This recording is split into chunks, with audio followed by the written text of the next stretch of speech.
Welcome to our webinar today. My name is Maddie Dimmick, the Marketing Specialist here at Core Business Solutions. For most small businesses, CMMC can become a significant cost in time and money. While it might be considered a cost of doing business with the DoD or prime defense contractors, the ROI can quickly dwindle unless most affordable options are investigated. We would like to take a moment to thank our co-sponsors for promoting this event today. We have numerous MEP and Apex accelerators co-sponsoring our webinar today. Your local Apex accelerators are available to bridge the gap between your business and the government. Apex accelerators are here to assist you with local, state, and federal contracting. MEPs provide the tools and resources to help U.S. manufacturers succeed. At each center connects manufacturers with government agencies, universities and research facilities, and trade associations that foster growth and innovation. Contact your local Apex Accelerator or MEP for more information on how they can help your business succeed. We have two industry experts on CMMC here with us today. Scott Dawson is president of Core Business Solutions and has headed up the development of Core cybersecurity programs for NIST, CMMC, ISO 27001, and other compliance requirements. Rick Crick is the Director of Security Solutions here at Core and has been keeping up with all of the latest changes and updates to CMMC to share those with you. Thank you to the both of you for joining us here today. I think it's going to be a great topic today, talking about something that's really front of mind for a lot of people is the cost of CMMC. It can be a big undertaking, but we're here to give some tips on how it can be more affordable for your business. Well, to start us off, Scott, many businesses are concerned about the financial implications, as we just discussed. That's right. Can you shed some light on some general costs that people can expect? Yeah, I think it's good to start with kind of the general buckets of where expenses might come into play here. The first is, and maybe most obvious, is assessment costs. And I guess we're beginning with the end in mind here, that there will be an assessment by a C3PAO, the Certified Third Party Assessment Organization. I think I got that right. There will be costs associated with it. We don't know precisely how many days it's going to take to conduct an assessment, how many assessors might be involved. It's really going to be situational to how complex a company is in their network, really the scope and size of the network, things like that. But everything we're hearing is that these assessors are going to charge rates that professional assessors charge. They're specialists. I'm hinting at the fact that they're going to be expensive, and I think that's to be expected. If I were to ballpark it, I would say if you're ISO 9001 certified and you pay for that initial assessment, those who are certified have done that, you might triple that number, and you might be in the ballpark of what the CMMC assessment is going to cost. We don't know precisely. It's just what we're hearing and the observations we're making. But it's certainly more expensive than an ISO assessment audit would be, significantly. So that's something to plan for. Now, there are ways that we'll talk about today of narrowing down what they need to see, and therefore perhaps narrowing down how much time they're going to spend, and then that leads to maybe less cost in the assessment. So there are some things that can be done in the planning phase that ultimately would affect that assessment cost. But it is something to plan for, and it is recurring, I believe, Rick, does it sound right, every 3 years? Correct. Every 3 years there would be a follow-up assessment. So anyway, this is part of the cost. Secondly would be getting your staff and your employees up to speed. So you definitely need to plan on a learning curve. These are technical requirements. They require a clear understanding of 110 different controls, different practices that are in the NIST and CMMC requirements. And so your technical staff is going to have to learn the details at the technical level So you got to plan on some training. This is where I'm kind of going with that.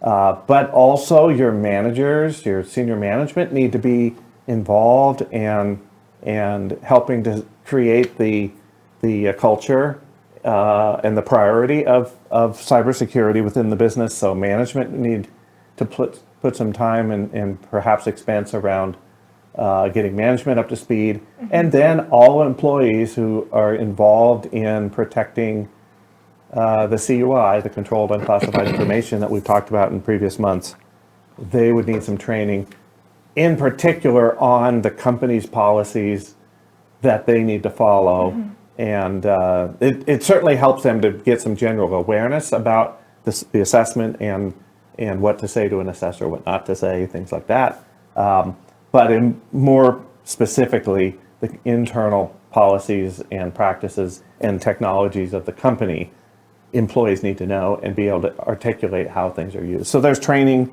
workforce development costs. Third would be documentation and policy development. This part is not for the faint of heart. Again, I'm going to compare this to ISO. We're kind of used to ISO being pretty streamlined when it comes to documentation. In fact, many companies found in previous revisions of ISO that you could narrow down your documentation, you could scale back. There wasn't quite as much emphasis. That is not true of NIST and CMMC. There's a heavy emphasis in documentation. Every one of the 14 families and all 110 practices, controls, need to be documented in policy form.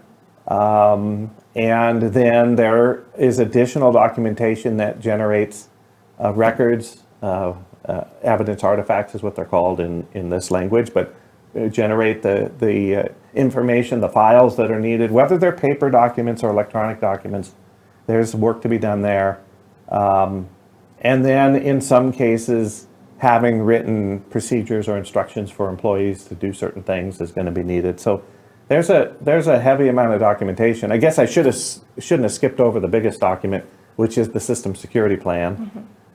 We dedicated earlier this year a whole session on the SSP and the POAM and things like that. So documentation and the time to develop it and the expertise to develop it, whether you get a consultant to help with that, all of those need to be factored into your budget. And then finally, again, these are sort of obvious things, but there is almost without a doubt technology upgrades going to be needed. There are infrastructure upgrades, we'll put them under that heading. So whether you are going to keep using your current equipment, your current network, your current infrastructure to maintain the CUI, to protect the CUI, if that's the path you go down, there will almost certainly be upgrades and enhancements and perhaps even new equipment needed to meet these stringent requirements. Or if you're going to move into the cloud, not use your existing network, but move into the cloud, into what's called an enclave, there's going to be a cost to use the enclave, usually a subscription cost of some sort. And there are different, those are two options. There are others, kind of a hybrid mix of things. But the technology piece of this and getting the technology set up properly and your staff available to, or able to maintain it, is all going to head to cost. So I guess I'd put, if I were putting a budget together, I'd probably put assessment, people in the training, documentation, and then infrastructure as kind of the big buckets to plan for. Yeah. How much each of those costs, you're not going to want to hear us say this, but it depends. And it's going to depend on your current environment, your current level of preparedness, where you're starting from. If you're have older equipment and haven't really kept up with security practices and technologies, you're going to probably have to go farther with upgrades than if someone has a real modern approach to their technology and their infrastructure. They may have some things already in place they wouldn't have to spend more money on. So it will depend. And this is where getting some help to make a good plan, a roadmap, is really important, because you don't want to spend money on things that you didn't have to, but because you didn't quite understand and you wanted to be safe, you spent the money anyway. Yeah. I don't know. I don't have spare money like that to throw around. But you can talk yourself into spending a lot of money if you aren't really thoughtful and educated in planning out your approach. Yeah. So, we're trying to be square with people, trying to be straight. This is what to expect. There are ways to keep the costs under control, which is, of course, the point today, is to keep it affordable. But there are costs. And Yeah. it's not cost is not avoidable. It's something we have to plan on. Yeah, absolutely. Thank you, Scott.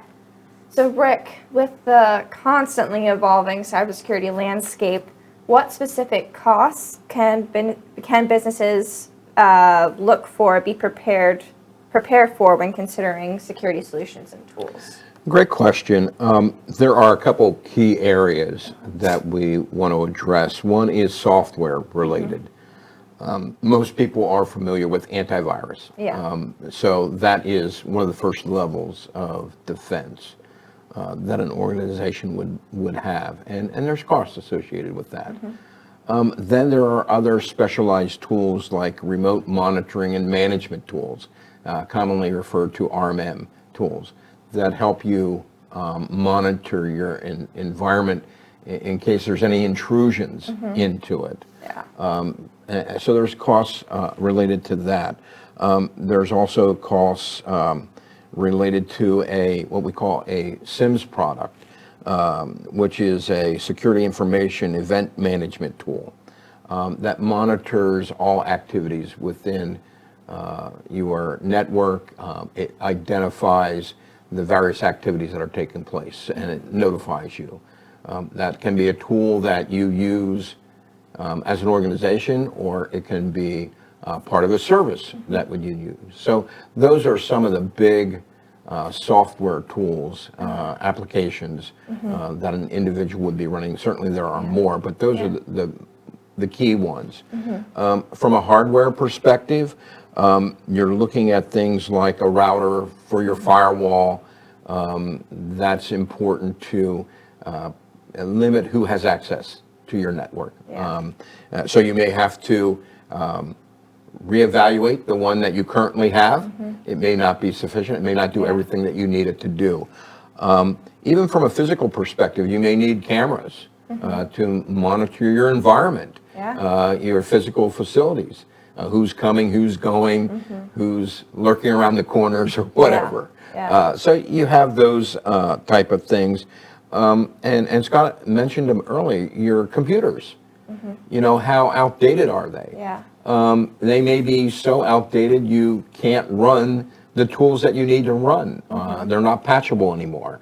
From time to time, Microsoft no longer supports operating systems, and equipment can't handle the newer things like that. And then you have things like token readers, potentially, depending whether you need to go to a portal with the government, and it's a piece of hardware that you may need. So it varies depending on your environment there. So we talked a little bit then about managed service providers, MSPs, that would help you with your IT. If you don't have an IT staff, quite frankly, it can get expensive.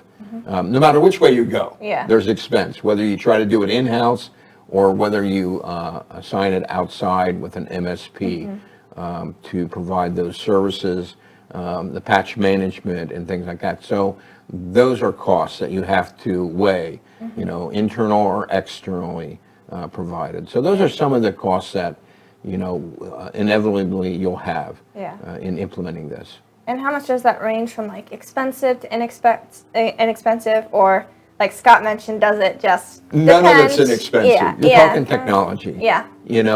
And you have to have good equipment. You can't just go to a five and dime and pick this up. So the technology is expensive. Yeah. So once again, it's important to determine your scope. Yeah. Because your scope can determine how much your expense is. Yeah. The larger the scope, the more your expense. So Yeah. it depends, if I'm going to include one computer or 100 computers, Yeah. there's a cost involved. Yeah. So that actually brings me to my next question then. So we've talked about scope in previous webinars, but so can you explain maybe the concept of narrowing your scope Sure. and what it looks like and what the benefits are? Yeah, so when we're talking about the NIST CMMC, they are really only concerned with where CUI resides, who has access to it, how I protect it. So if I can limit all those things, how big is my network associated with this? If I can keep it small, I can keep my expense small. How many people have access to it? If I limit how many people have access to it, to one or two or a handful, then I don't have such an expense. Even things like training, then I don't have to train as many people because my scope is smaller. So all those things are important. You can have a small section of your network, or you can have an enclave, a system kind of like what we have our core vault. And we'll talk probably a little bit more about that, where everything is in the cloud, in a virtual machine, very small scope, and in my opinion, easier to assess than if I have to go in to an entire network. So when I talk about scope, limiting your scope, it's how big is my footprint? How narrow can I make that? A couple machines, one machine, certainly not 100 machines would not be limiting your scope. Yeah. Yeah. Hey, Rick, let me throw a question, and we didn't really plan on this, but it comes to mind, and that is, you mentioned enclave in the cloud, but isn't there also a way to do enclave in your existing network? Yes, there is. And what does that mean to create an enclave in your network? I mean, it's seems like it's not segregated, but I guess it is, right? Yeah, it is. We can do that by setting up a machine that has its own firewall. It has its own network, if you will. Okay. So all the tools that you need are scaled down versions of the tool. And so, but you're only talking about a single machine that handles all of that. And once again, if you seclude it into a locked room, once again, you're securing your environment. Yeah. So once again, you can keep that scope really small for a on-premise enclave, if you will, as opposed to a cloud-based enclave. Yeah, so I think what comes to mind to me is that it's how much are we going to involve in handling and managing CUI? Is it the entire network, all the company's equipment, all the company's employees, everybody has access? Or I'll say it this way, everyone needs access. Maybe it's the nature of the business that everyone is working on DoD projects, and so they all need to have access. And if that's the case, then narrowing the scope gets it becomes less of a lever to reduce cost, because it does require everyone. But that doesn't mean you can't choose to not keep the data on your existing network. You could give everyone access to a cloud environment that, as a monthly subscription fee or whatever, could be a lot less expensive to give everyone access to a cloud environment and keep your existing network for the rest of your business needs. So you're segregating, you're separating. That's the whole idea of an enclave. Yeah, and you bring out a good point here is evaluate your workflow. Yeah. How can I streamline my workflow that might reduce my costs? Yeah. And so it's an opportunity to streamline your organization as it's handling those. Yeah, for sure. That's really good. So I guess maybe this kind of leads into relates to what you guys have been talking about. But Scott, from a strategic standpoint, how can businesses approach narrowing their scope to manage costs more effectively? Yeah, If you can expound upon that more. I think the strategic word, is a good one, because it implies that you're thinking about it up front, and you're trying to envision the path to getting everything secure and the path to preparing for that assessment, and laying out that roadmap. What's not explicit there, but I kind of want to make it so, is that management should be involved in this planning. And because it's going to affect cost, so management will need to be approved the cost, but it could affect workflow, meaning who has access to what, and could we narrow down who has access to what kinds of information, where do we keep things, do we want to physically segregate? There's a lot of business impact on this if you start to change the way people need to do their work, and if you start to change the technology and approach that you're using within your business. So I think when you're talking strategy, you should involve senior management. They may need to be brought up to speed. They may need a glossary of terms to follow along as these things are discussed. Be patient if you don't have a technical team, at the top of your organization. But I think involvement and participation is key. Yeah. So that brings me to kind of 4 areas to consider in your strategy. One is priorities. Which areas are going to take the most work? Which areas are putting us at most risk? Which areas of our environment handle the most CUI or have the most activity or traffic on them, so that we can focus on the most critical things first. So I'm not necessarily thinking about it from a risk assessment point of view. That's a different way to kind of prioritize, but you could use that.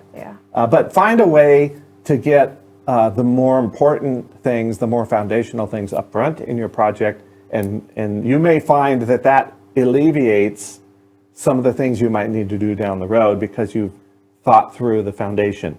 For example, are we going to secure our whole network? Are we going to do an on-premise enclave? Are we going to physically segregate this into a different part of our building? Are we going to put things in the cloud? A lot of these kind of decisions. Phased approach kind of follows along. Set some milestones and goals along the way, and then stop and reevaluate. So I wouldn't approve the whole budget up front. I wouldn't do that.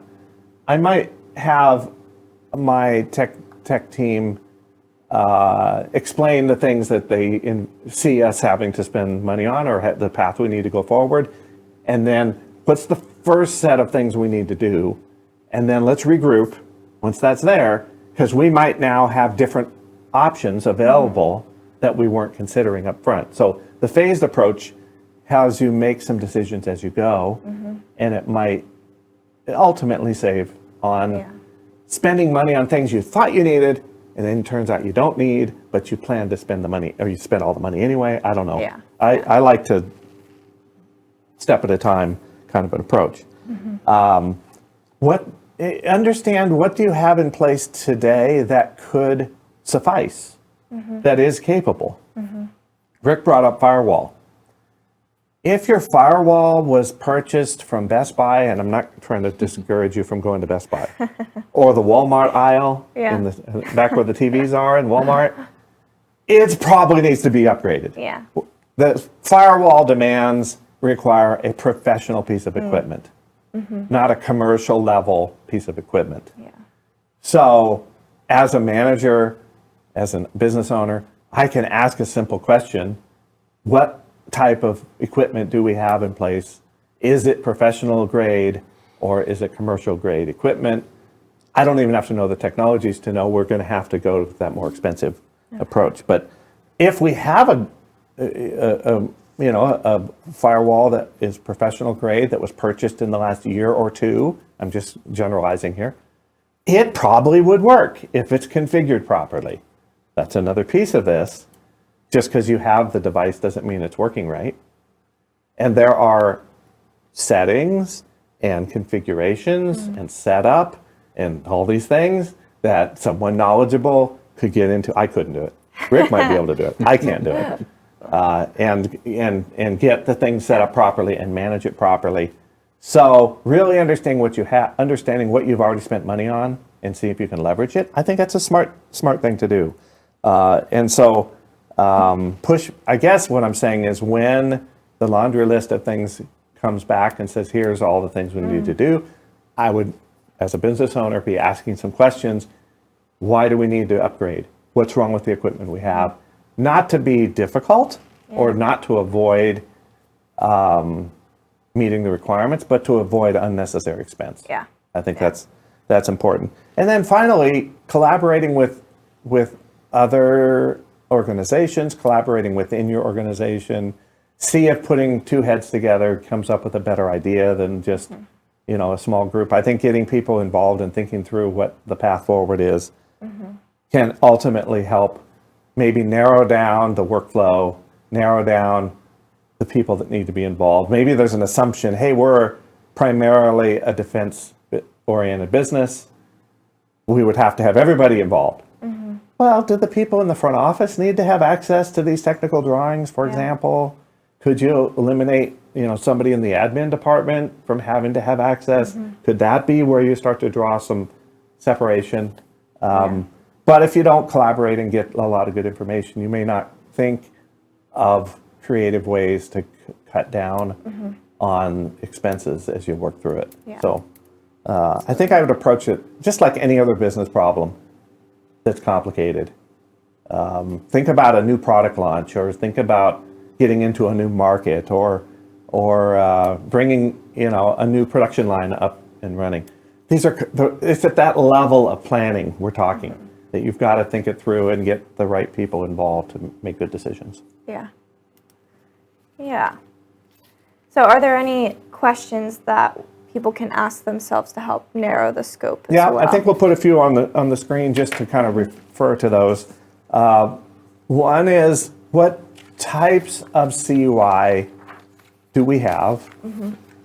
That's an interesting question because it's not well defined as to what CUI is. But I can set that one aside for a moment.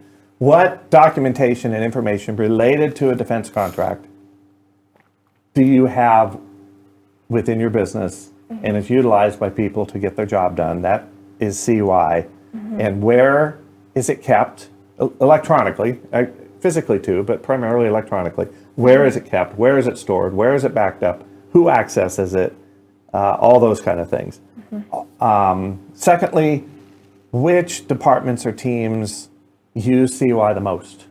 Is it engineering, and they're primarily the ones using it? Does the sales team need to have access? Does the purchasing or procurement team need to have access? Maybe yes, maybe no.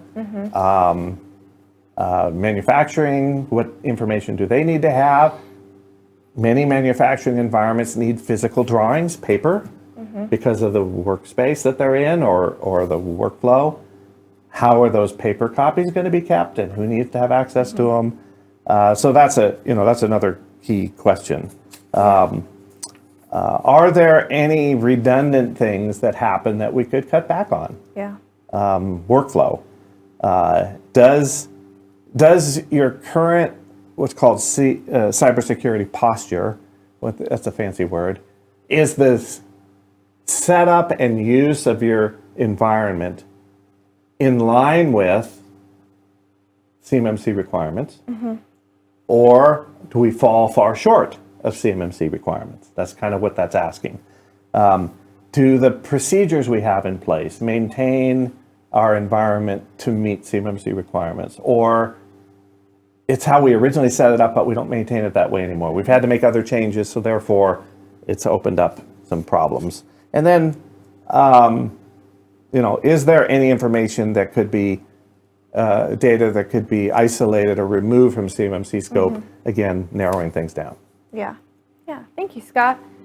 So Rick, you kind of touched on some of the tools that people can use earlier on, but are there any ones that you specifically recommend as essential for CMMC compliance?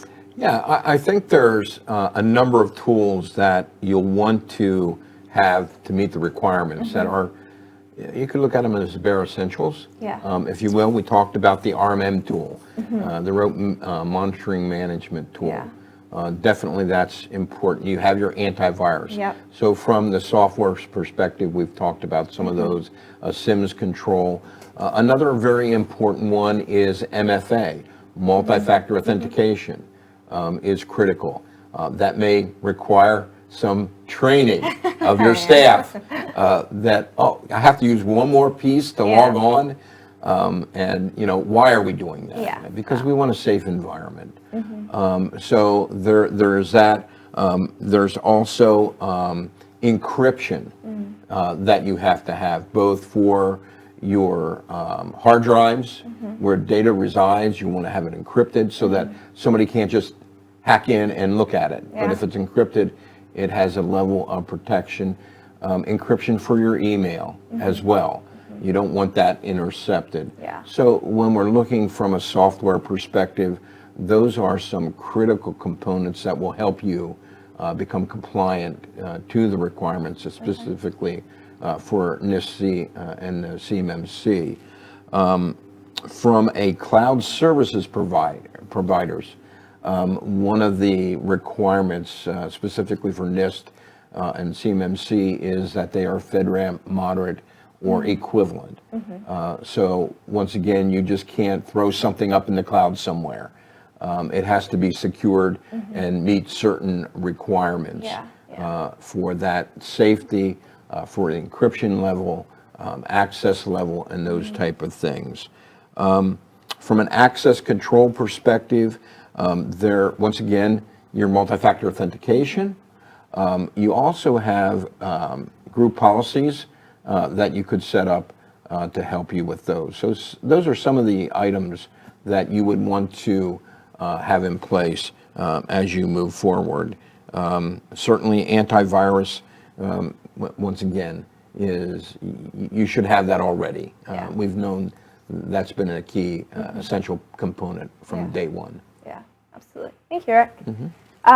So Scott, then kind of going back to the budget end of things. So lots of times small businesses have really small budgets. How can small businesses make informed decisions about the right tools and not waste money? Yeah, well, first thing to keep in mind is there are options. To any decision you're going to make in the technology space, there are options. So what are the different options? What's the cost versus the benefit? Is there another way to do certain things or secure things in a certain manner? So I think cost and benefit analysis is important. Scalability. Will a tool or a system or a piece of hardware scale with the business as the business grows? Or are you going to outgrow it right away and have to replace it or upgrade it? So scalability. How well does it integrate with what we have now? Okay. How well does it work with what we have now? Things have to be compatible. They have to integrate well. So you got to watch for that. And then I think my favorite part would be, is it user friendly? Is it easy to use? We use a password manager, for example. The one we use is fairly easy to use. On your phone, it's not quite so easy to use. It's a little difficult. So it gets some grumbling and, gee, you'd like to work around it, but you can't, and it slows you down. So user friendliness of a tool helps to build the buy-in and makes people efficient. So I think those are some things to consider. Yeah, that's great. So Rick, then when it comes to ensuring CMMC compliance, businesses often face the dilemma of upgrading their existing network, like we talked about, or opting for a specialized solution. Can you elaborate on these two different options? Sure. You have a couple solutions that you can look at when we're looking at upgrading an entire network. That means everybody in the whole company has to do the same thing and meet the same requirements, regardless of if they're going to access CUR or not, because they're in that environment. So it may mean that, once again, you have training for everybody. You have to look at all your equipment. Does it have to be upgraded? Now patching becomes more complicated because now you have more equipment that needs to be patched or updated. Controlling more group policy activities. So it just increases how big your scope is that you're looking for. So think of everything in that network that might touch CUI now is within scope. Wow. So it's a big deal to look at that because there's licensing for every computer. And once again, it depends. There can be some significance. Just throw in an ITAR requirement as part of that CMMC. Now you have to have a higher level of access for some of your tools. Yeah. So once again, it's not so bad if you only have a single tool, but when you multiply that out, how many users you have is one way. Another way, getting a little techie, you can create a subnet, which takes a subsection of your network, make it a smaller grouping of individuals. That also, once again, it's still a little bit more expensive because now you need to have the expertise in order to do that. Even with all this, you need a certain level of expertise. Yeah. So when you're dealing with a network, dealing with a whole organization or a piece of the organization, that becomes a little bit difficult and more expensive. But it allows for a broader workflow, if you will. Yeah. The enclave solution, one of which we have, it would be the Core Vault, is a virtual machine up in the cloud in a FedRAMP moderate or equivalent environment. So we know the data is protected, it's encrypted. So we're doing everything in a very small container, if you will. Yeah. And everything, even your access. You can't download information onto your PC. Everything's confined in that environment, in that enclave up in the cloud. If you're talking about an enclave that is a on-premise solution, once again, everything stays on that physical machine, encrypted. Only one person has access to it. The same with both the enclave and the cloud on the premise. So that's something you have to be aware of. It is a very limited access, controlled by the configuration, but it meets all the controls. It meets all the requirements for the CMMC and for the NIST 800-171. Yeah, that's really good.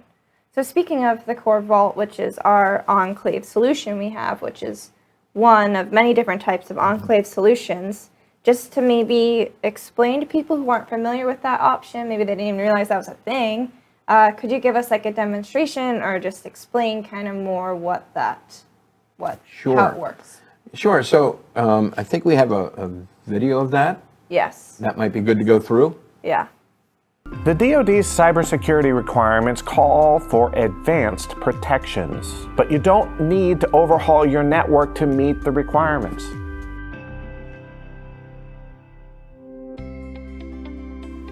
Getting compliant with DFARS, NIST, and CMMC requires more cybersecurity know-how than most IT providers or internal IT staff can offer.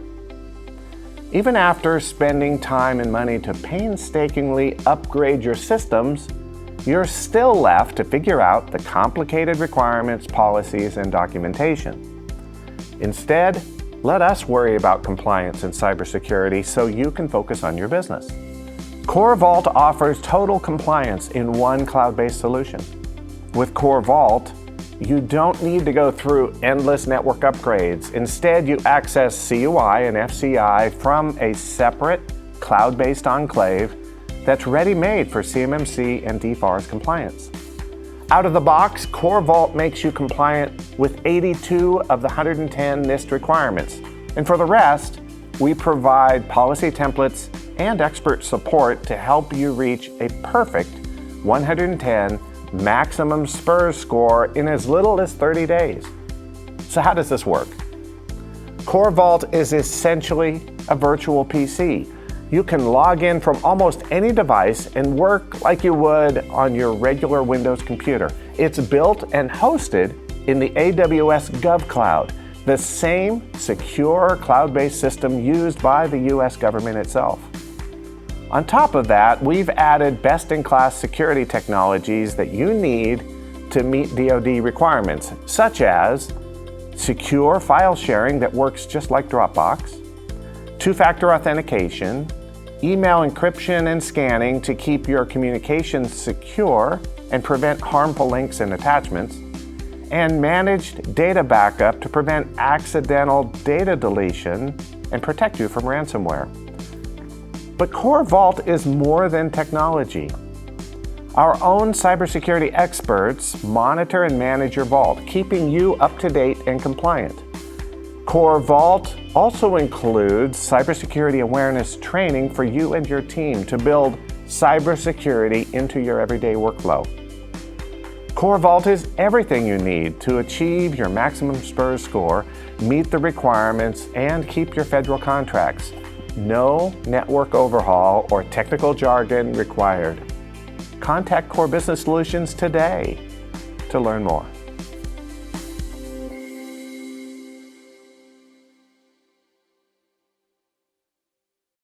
Okay, I think we also have a diagram there that we can go into a little bit more detail, a high-level techie look at it, if you will. So once again, we ensure the MFA or two-factor authentication in order to access the virtual machine. Once you are logged into the virtual machine, you have the same type of desktop that you would be looking at with your own PC. And once again, we have various places where the information is stored up there. In particular, we have a product called File Cloud that allows you to collaborate with other virtual enclaves. So you don't have to have a single user. You can have multiple people with their own unit, with their own workspace, virtual machine, and they can collaborate their data using the File Cloud and sharing data. So you would just spin up another virtual machine, but only they would have access to their virtual machine, and you would have access to your own virtual machine. There are things in there. We have monitoring and patching, if you will. When the latest patch comes out for whatever it might be, one of the applications, that's being monitored real time. There's a SIMS that monitors that real time. So we're doing all those things that are required as part of that enclave. So you basically can almost sit back and let that solution, that enclave do the work. Now, it doesn't relieve you of your responsibility to understand what the controls are. Yeah. You still need to understand those. But the taking care of that is done by the enclave, the virtual machine, and the configuration that we have in place for that. Yeah, Rick, to me, this is a way of jumping to the front of the line, if you will. Yeah. I know you're a Disney fanatic, so I'm using an analogy I you would am. appreciate. So instead of all this planning and all this upgrade and all this cost to get our network prepared, to use the Core Vault, we simply activate it on our end, give you all the credentials to log in. And if you're like I am on my computer, I usually have 2 or 3 extra monitors. You know, I'm like air traffic controller at my desk. But I could have a monitor where the vault is open, if you will, and it looks and works just like my computer is working. It's like having a second computer, but you're accessing it remotely in the AWS GovCloud that we are managing and maintaining on the back end to ensure that anything happening on this monitor is completely secure. And as long as I don't put any of that information on my other computer, which you're actually not allowed to, it prevents you from trying to drag, you can't drag a file over there because it's separate. It's supposed to have this, Great Wall of China around the outside of it where you can't, move things in, move things out without using the proper protocols. But it's so simple to get started, and you don't have to have a tech department or even an MSP to maintain it, because you're outsourcing it to our technology staff, who's making sure that we're staying up to speed with the technology changes. And by the way, the CMMC requirements, as those change, you've got a team working just to make sure that system is always ready. And it's really a simple, really simple solution. Now there's a monthly fee, but you compare that against the upgrading and replacement of equipment and the maintaining it and having the technical staff to keep up with it. if you kind of envision, I could use two computers in my job. One of them is our normal business computer. The other one is the vault. And the vault is where the DoD documents are going to be kept, and all that information is going to be at all times. If I need to share something with Rick, I can use the file cloud and share it. Rick can pull it up on his vault and use it, and we can still work together as we would in a normal business work environment. But it's a separate network. It's a separate segregated enclave that already meets the DoD's requirement. I think that's the best part, is it already meets it. Yeah. And then also, too, correct me if I'm wrong, but an enclave solution like the Core Vault then really narrows down the scope as well. Well, right, because you're talking, everything on the normal company computers isn't audited. Yeah. It's out of scope. It's not part of the assessment. As long as they confirm you don't have any of your defense contract related documentation on these computers. Yep. That's basically written out of the assessment, and they're assessing the vault. They would get the documentation that our consultant provides to our clients to get all the documentation in place. And, if needed, our consultant or our technical staff would get on a meeting with your assessor and help you get through the assessment. I mean, we're very hands-on in helping our customers, because my view, this thing is very complicated and can get way out of hand. Yeah. You could spend a lot of money and then fail the audit. You don't want to pay for that again. Yeah.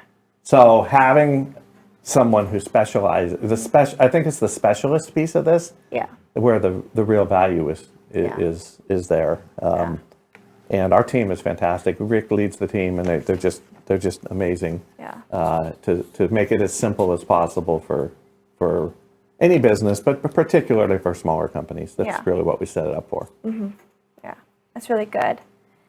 So then, Scott, is there a lot of emphasis on understanding CMMC and NIST requirements accurately? And I know we talked about this in previous webinars, but for people who have missed it, like, why is that so important to understand those requirements? Well, whether you're using our vault or not, and I'm going to get off of my soapbox. I mean, obviously, I was on the video. So my younger self was on the video. I'll get off that soapbox. So regardless of whether you're managing all this on your existing network or in your own cloud or in the vault or wherever you are, you're the one being assessed. Your company's the one that has to pass the assessment. Now, a company like Core can help you, but we're not the one face-to-face with the assessor. So you have to understand the requirements to have the discussion with the assessor, to be able to explain the approach that's being used to meet each of the requirements, to be able to refer to the evidence that shows that you're meeting those requirements. Now, some of that evidence might be kept on the back end of the vault, for example, and but we'll give you access to that information that you can bring up and show the assessor. But while you jump to the front of the line, you still have to get on the ride and ride the ride. Yeah. You still have to, go through the process. So that means you want to be well prepared. In my case, it's taking Dramamine ahead of the ride. So you have to be prepared, and you have to be, ready to go through that process. And so it means you have continuous learning. It's not a once and done thing. It's a learning process, and it's something that you have to stay up to speed with. Getting some consultation and training is really important. I think especially for small companies that they may not even have an IT guy. They probably don't at all have a security professional. So we're talking about the specialist within the IT world called a security professional who knows these things. Most small businesses don't have even access to someone who knows security to the level that you're going to need to be able to be familiar with it. So having access to someone who's going to coach you, mentor you, help you, explain things, break it down, take out the mumbo jumbo, I think that's really important. Tying this into your internal audit process is another important piece. Why do I say that? Because this is something you have to maintain. You have to keep up with. Your people have to continue to follow the safe practices that you implement and you train them on. You've got to know that that's being maintained properly. You've got to know if there's a problem and what the source of the problem is. ISO language, root cause, right? Yeah. But what's the cause of the problem that might be causing people to work around your process or not be able to access something they need to access or whatever the case may be. But having it on a regular internal audit schedule that's, I'll say, off the record, but it's for your own benefit. I think if I'm a manager of a company, I'm going to want to have that kind of a practice in place. Of course, that presumes your internal auditors are technical enough to do that kind of an internal assessment, or they may need some help, you know. But I think that feedback is important. And that brings me to my last point, encouraging employees to give feedback on what's working and what's not. Because they're the ones getting work done every day, trying to use whatever solution you put in place that, by the way, you're going to think is brilliant because you came up with it and you funded it and you told everyone to use it. So you're going to think it's working fine, or your IT group is going to think it's working fine, but it may not be working fine for everyone in every case. So letting people give feedback and then addressing those problems, I think that keeps people involved and I think improves the buy-in and helps build that security culture that's really important. Yeah. And all these, if I'm right, can help you not waste money on unnecessary Absolutely areas, right. Because if you start with misunderstanding the requirement and then you start spending money based on a misunderstanding, then what have you spent money on? Probably the wrong thing. Guess what? Once you learn that that's the wrong thing, now you know what the right thing is to do. You might have to spend money again. That can jack the price up pretty high. So then, Rick, for those who might be new to this, can you break down some of the key aspects of CMMC and NIST SP 800-171 and what they really should be aware of? Yes, sure. So the NIST 800-171 is the requirement today. And it means that you have to address all 110 controls. It doesn't mean that you have to have all of them in place, but you have to review those, and for those items that you don't have in place, you have to have a plan of action and milestone. When are you going to get them in place, and what are you going to do to get them in place? So that's the NIST. That's the law of the land right now, if you will. Sometime in the future, CMMC will be approved. I'm not sure what that date is. Depends who you talk to. But CMMC is based on the NIST 800-171. Unlike NIST, it has 3 levels. It has a level 1, which is made up of 17 controls. The level 2 is made up of the 110 controls. And then the level 3 is made up of the 110 plus. Don't know how many that is yet, but it's the next level up. The majority of the people, probably if they have a NIST requirement, they handle CUI, they will have to be a level 2. That means you address all 110 controls, which also means there is an actual assessment that you would have to have. The level 1 is a self-assessment, at least today. The conventional knowledge is that. So that's the structure. So when we're talking about the assessment, we can get a little deeper in that there's 320 objectives, assessment objectives, that you have to provide evidence that we are meeting those. And they're based on the 110. So what they've done is they've taken that 110 and broken it down into its elements, kind of like diagramming a sentence type thing. So that's kind of the breakdown of the controls. Currently there's 14 families. They changed the vocabulary a little bit. In NIST CMMC, they call them family and controls. In CMMC, they call them domains and practices. So they're the same thing. just a little Yeah. bit different naming convention.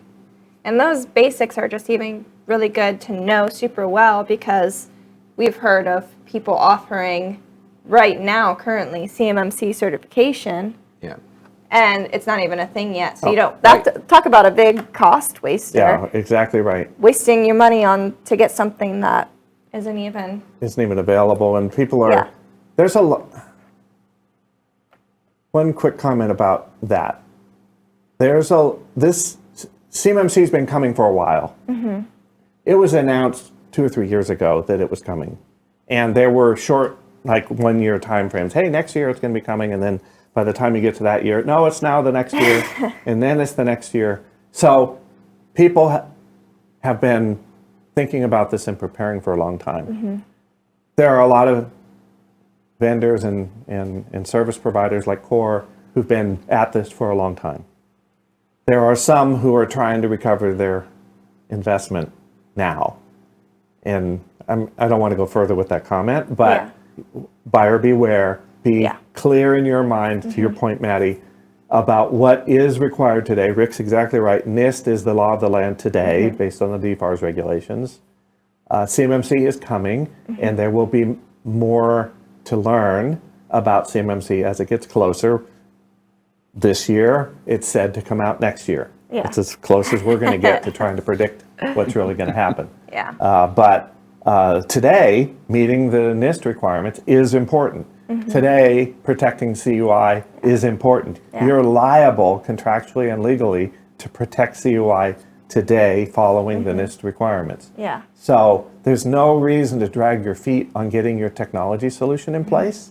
There's no reason to slow down deciding on whether you're going to upgrade your network or go to a cloud enclave or whatever approach you're going to use. All those decisions could be made now, because you're going to be that much farther ahead when CMMC actually gets here, and you'll be able to, presumably get, your assessment done fairly quickly, and already have sunk the time and maybe a lot of the money into this. So it's just the cost of the assessment. I say that like it's not an expense. It is an expense. Yeah. But at least you're not rushing at the last minute to get ready, because I think that, the prices might get higher as it gets closer. Yeah. You think about the way a marketplace works. Yeah. So it's no reason not to get started now on some of these decisions and getting your solutions in place right away. Yeah. Absolutely. Well, thank you to the both of you for joining us today and giving us this valuable information. We really appreciate it. I hope you guys found it valuable as well. Sadly, we ran out of time for questions, but please feel free, if you have any questions, feel free to reach out to us. We will be showing our contact information here in a little bit. We would love to answer any questions or help you in any way we can. But as we wrap up, we want to thank you again for joining us today. We hope that it was helpful learning about costs in your CMMC journey.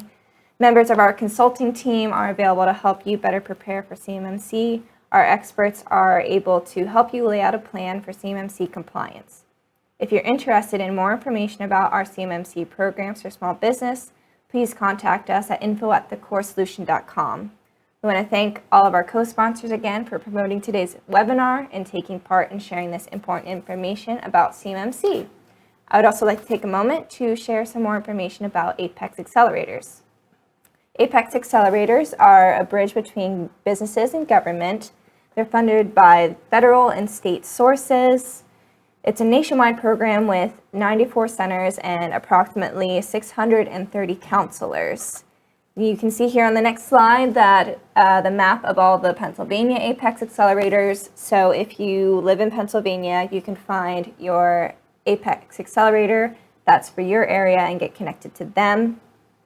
Apex Accelerators can help you with vendor registrations and certifications, identifying government markets and specific contracting opportunities, and so much more. They changed their name from PTAX to Apex Accelerators in November 2022. It's a new funding source, but all the same services to the same clients and communities. Find your local Apex Accelerator at aptac-us.org. And here is a list of all the contact information for the Pennsylvania Apex Accelerators, so you can contact your local Apex Accelerator today.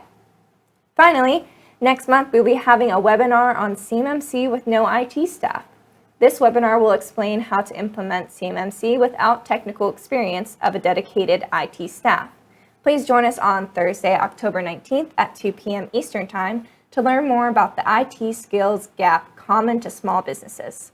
As we wrap up, I want to thank you again for joining us today. Stay safe and let us know if you have any questions from today's session or would like more information about any of our CMMC programs. Take care.